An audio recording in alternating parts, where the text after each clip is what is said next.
esta mesa de diálogo con el arquitecto José Canciani, autor del libro Ciudad y Territorio de los Andes, y Luis Guillermo Lumbreras, arqueólogo, exdirector del Instituto Nacional de Cultura, creo que es ampliamente conocido, son dos profesionales de los más destacados de nuestro país.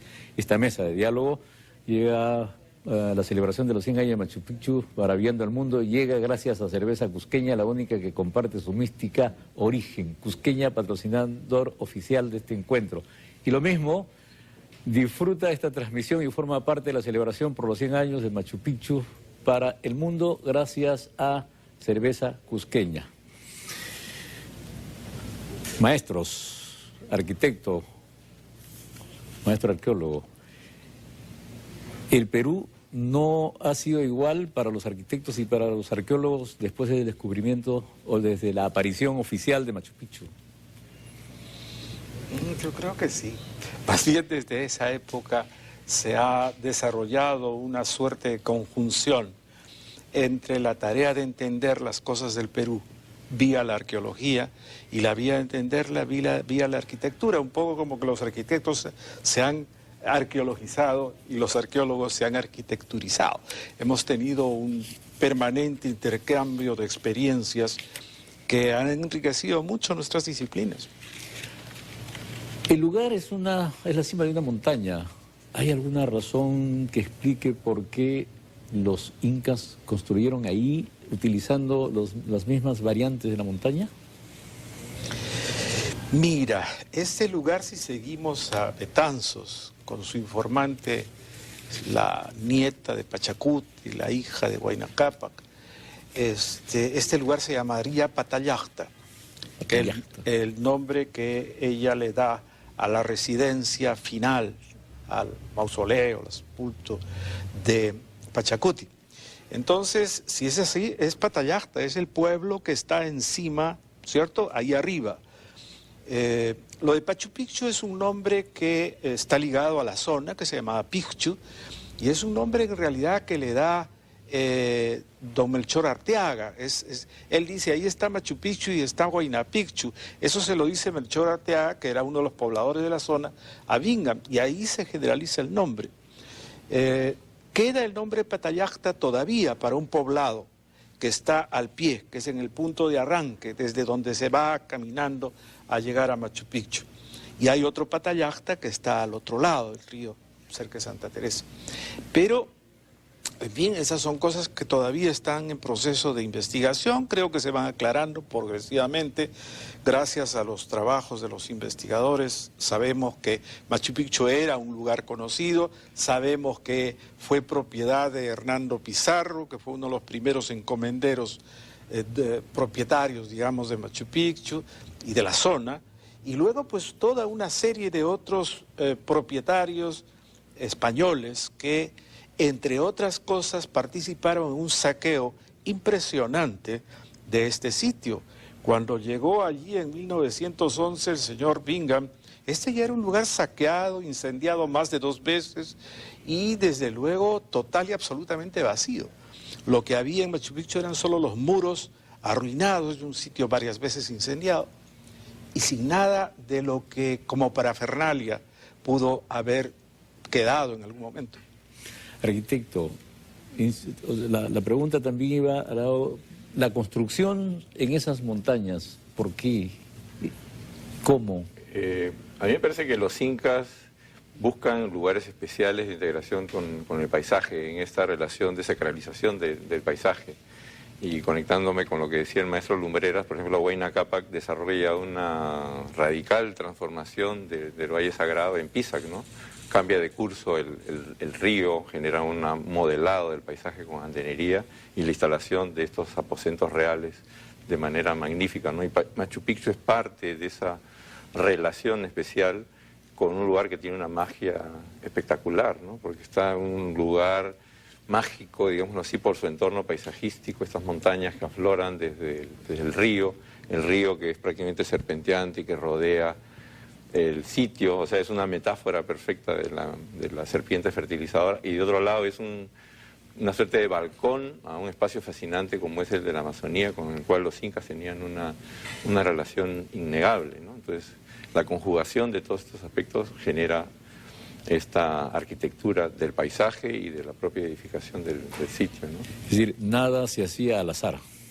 Me parece que no, porque eso no es el azar, es la elección de un lugar por su calidad paisajística y el diseño de la arquitectura del paisaje y de la propia arquitectura del asentamiento, ¿no? Porque a veces nos confundimos y decimos hay un sector urbano y un sector agrícola. En realidad estamos hablando de un todo y es indivisible.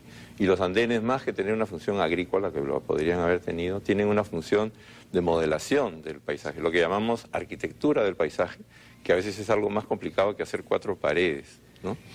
Las formas de los andenes están generando una morfología, una forma distinta. Están imponiendo, por ejemplo, formas piramidales que están coronadas por un edificio, por un santuario, por un templo. Entonces, esa es la magia de la arquitectura de Machu Picchu, que no va aislada al edificio, sino el edificio trasciende hacia el paisaje y el paisaje se integra en la edificación arquitectónica. Esas construcciones, esas ventanas trapezoidales o esas puertas trapezoidales están en las culturas anteriores a los incas. Hay un hilo conductor desde Caral hasta la cultura inca, pasando por todas las otras culturas pre-incas. De alguna forma sí, porque bueno, si vamos a las cámaras sagradas de Kotosh, ¿no? Tienen hornacinas o nichos trapezoidales en Caral. O sea, hay una línea de continuidad cultural, pero también hay cambios y diferencias, ¿no? que trascienden esta continuidad. O sea, uno puede leer, esto es arquitectura andina, y los incas son herederos de esta larga tradición, pero marcan, ¿no? de una manera muy especial el estilo que hacen arquitectura. Se dice que los incas aprovecharon todas las experiencias de todas las culturas anteriores. Son el resultado de un proceso. Del mismo modo como los españoles tienen algo de Egipto y de Roma y de Grecia, del mismo modo los incas tienen algo de Chavín, de lo anterior, de los pueblos que fueron construyendo este mundo. Todas las formas arquitectónicas, todo el manejo del espacio es el resultado de un crecimiento tecnológico y de una percepción del mundo andino que los incas vuelcan a través de sus obras. Mientras se construía Machu Picchu, que debe haber sido, según se dice, en la época de Pachacútec, ¿no es cierto? ¿Qué se hacía en el mundo? ¿Qué otras construcciones datan de esa época? Es el siglo XIV. Pues sí, siglo XIV, XV, estás ya en el tardo Renacimiento, ¿no? O sea, estás hablando del Renacimiento en el caso de Europa. No sé, referencias directas que yo tengo, se está construyendo la cúpula del Brunelleschi, que es una construcción de ingeniería magnífica, ¿no? O sea, es difícil hacer relaciones.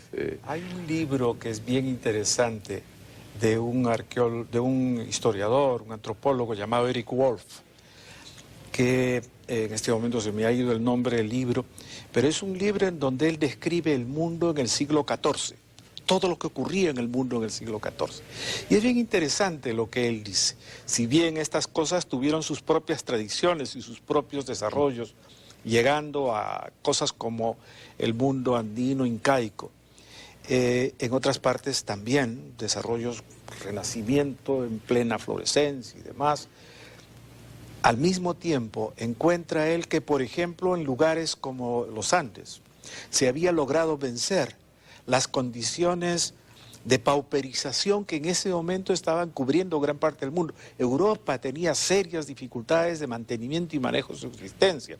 De alguna manera su salida al mundo a través de estos peligrosos mares ignaros que ellos cruzaron son parte de esta ansiedad, del hambre que la gente tenía. Cuando vinieron los españoles aquí, con Colón iniciando el trayecto y todo esto, habían brunas inmensas y todo eso se resolvió con el descubrimiento de América, ¿no? Que es el punto de partida del impulso capitalista que permite la acumulación que se da durante el siglo XV y siglo XVI. Eran, por supuesto, sociedades autónomas. A propósito, tú has mencionado un libro que no recuerda. Yo recuerdo un libro, no tampoco recuerdo el autor ni siquiera, sino que dice que el portento de Machu Picchu no solamente está en las construcciones en la superficie, sino en los canales que irrigaban todo Machu Picchu y que permitían dotar de agua a toda la zona, a toda la región. Bueno, hay un manejo hidráulico siempre en el mundo andino, desde dos puntos de vista, el manejo funcional, digamos, para la agricultura o el riego, pero también en el sentido sacralizante del agua, ¿no? En la aparición de fuentes, y los incas lo hacen, ¿no? Todo Ollantaytambo es un conjunto de fuentes. Los santuarios que van jalonando el camino inca hacia Machu Picchu presentan esta característica. En Pisac también se encuentra, y el propio Machu Picchu tiene un conjunto de fuentes de uso ritual.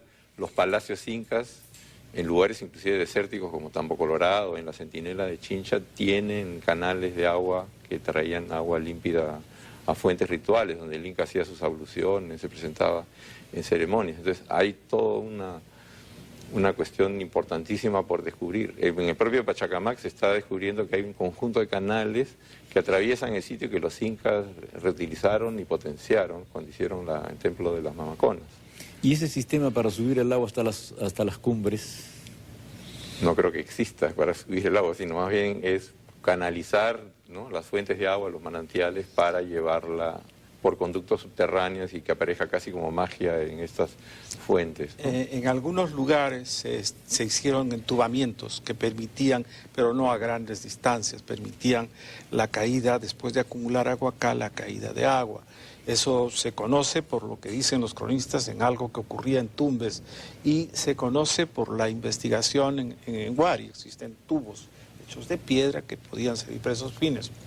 Pero el agua, es importante destacarlo, el mundo andino desde luego no convirtió el agua en algo importante simplemente, fue vital y fundamental. El manejo del agua, la tecnología del agua fue importantísimo. Para llegar a Machu Picchu tú tenías que purificarte en 4 o 5 estaciones. En el camino tú seguías, llegabas, ibas a un lugar y ahí lo que encontrabas es una cadena de fuentes. A través de una como lo que ocurre ahora en la subida al Coyoriti, ¿no? Más o menos. Y allí te bañas y después sigues a la siguiente estación. Te bañas y sigues a la siguiente estación. Muy poca gente, desde luego. Por este camino iban y llegaban a Machu Picchu total y absolutamente bañados, es decir, purificados. Y llegaban a Machu Picchu y ahí hay una cadena también de fuentes con un solo canal de agua muy limpia que viene de manantiales de la parte de arriba. No hay subida del agua desde abajo, sino que se canaliza con cuidadosos procedimientos de canalización. ¿Esos sistemas de canalización todavía permiten irrigar, por ejemplo, Nazca? Nazca puede producir, gracias a esos canales que se construyeron, esos ojos de agua, esos acueductos, ¿no? Así es, los puquios, ¿no? Famosos. Sí. No, en todas partes, la Chirana, en Ica, todo esto todo el Perú es una construcción sobre la base del manejo del agua. Lo que nosotros le llamamos riego es cómo manejar el agua para que la tierra pueda absorber el agua, es cómo distribuir el agua para que la tierra sea fértil. Es generar la posibilidad del crecimiento de plantas. Y eso es manejo del agua, que es una de las cosas que nosotros no hemos entendido suficientemente. Recuerdo todavía los reclamos de Pepe Sabogal, el antropólogo, el hijo del pintor, respecto a las obras que se estaban haciendo en la costa norte, respecto a Gallito Ciego. Se consideraba que eso era una barbaridad porque no era la forma de manejar el agua. Nos hemos olvidado de la manera como hacían los incas y los preincas su manejo del agua. Nosotros tenemos Andes verticales, en donde el agua brota de una manera muy fuerte, con una pendiente muy fuerte, y por lo tanto su manejo tiene que obedecer estas circunstancias. No es lo mismo que en Europa. Entonces nosotros hemos implantado mecanismos europeos en lugares andinos con realmente resultados desastrosos. Ahora mismo estamos con problemas serios respecto a Gallito Ciego y respecto a todas las represas que han sido hechas sin tener en cuenta toda esta cosa sabia que se construyó a lo largo de miles de años. Y un poco lo mismo ocurre con todo el manejo de las ciudades como Machu Picchu, ¿no? Así es. Bueno, ahí habría que advertir algo, ¿no? Que se está construyendo territorio. Hoy día tenemos una visión del territorio desde la ciudad, ¿no? Es un lugar donde la ciudad se va a expandir y se apropia. Y lo que está pasando, creo que en el Valle Sagrado, hablando de la celebración de los 100 años, o más bien deberíamos celebrar la construcción de hace 550 años de Machu Picchu, no más que el descubrimiento, es que se está mercantilizando el sitio y los sitios aledaños en el valle llamado Sagrado. Y el Valle Sagrado realmente se lo están levantando en peso. O sea, el valle va a desaparecer por el desorden y el caos que hay en el desarrollo urbano, en la urbanización de zonas que son paisajes culturales, que están asociados a los sitios, que son vitales para la identidad de las poblaciones que están allí. Los centros históricos como Pisac y Ollantaytambo están siendo manipulados, están siendo transformados groseramente en tiendas, en mercadillos.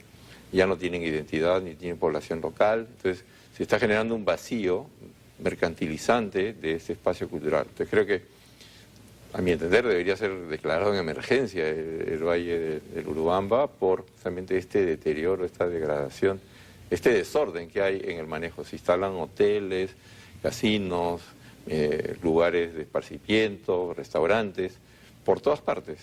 O sea, la emergencia no está arriba, sino abajo. Está abajo, está en el manejo del territorio, justamente. Todos los lados. Esto está arriba y está abajo, porque la manera como se está manejando, las fuentes de agua están arriba y no se maneja adecuadamente todo eso, y eso va por todos los lados.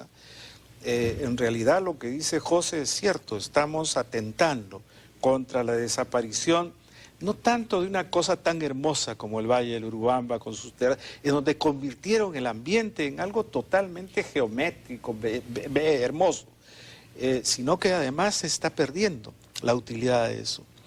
La identidad es un instrumento de desarrollo, es un instrumento de mantenimiento y crecimiento económico. La identidad no es solamente una cosa, qué sé yo, espiritualmente grata y fabulosa. No, señor, la identidad es la identificación, el reconocimiento nuestro de que vivimos en un mundo en donde la experiencia acumulada debe servirnos para avanzar hacia adelante. Y en eso el tema del agua, el tema de las tierras, el tema de la construcción, el tema de a dónde hacer ciudades y todo esto es fundamental.